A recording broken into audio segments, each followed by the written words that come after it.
It's the law of compensation. Prisoners of war do not get what they should get. What they should get is not being prisoners of war. Now, anything you get inside the prison, I don't care how luxurious your cell might be, as long as you're a victim of white supremacy, counter-racist logic says you're just a jazzed-up victim of white supremacy, and that's all. I don't care how much money you have or what you do, or how many so-called friends you have, or how many parties you go to. You're just partying in a prison, having a prison party. And that's the way every black person on the planet should look at it every minute of every day. I'm a prisoner of war. I'm not supposed to be a prisoner of war. And anything that happens in this prison is just biding time until I'm not a prisoner of war. And I don't care what it is. I don't care what I invent in the prison. Oh, yeah, there are great inventions made in a prison. I understand a white man during World War II invented the M1 and M2 carbine rifle, type that I used in Korea, carried in Korea, rather. Didn't use it.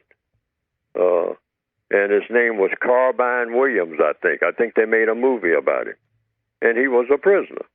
All right, so prisoners can invent things. So black people invent things, and then we write books and bragging about it. But remember, you invented these things under the system of white supremacy. Okay? That's right. So what?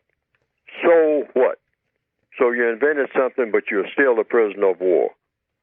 Dr. George Washington Carver, I understand, came up with all kinds of inventions and ways of handling the peanut and different things you can do with it.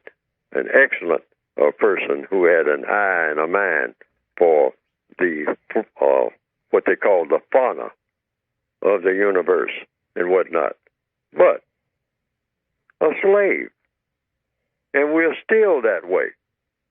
So we're in no position to do any bragging. That's another thing. Prisoners of war don't brag. Prisoners of war do not brag about anything. We just breathe a sigh of relief. Even when if it comes a day when we're no longer subject to white supremacy, according to the counter-racist code, we're not supposed to brag then.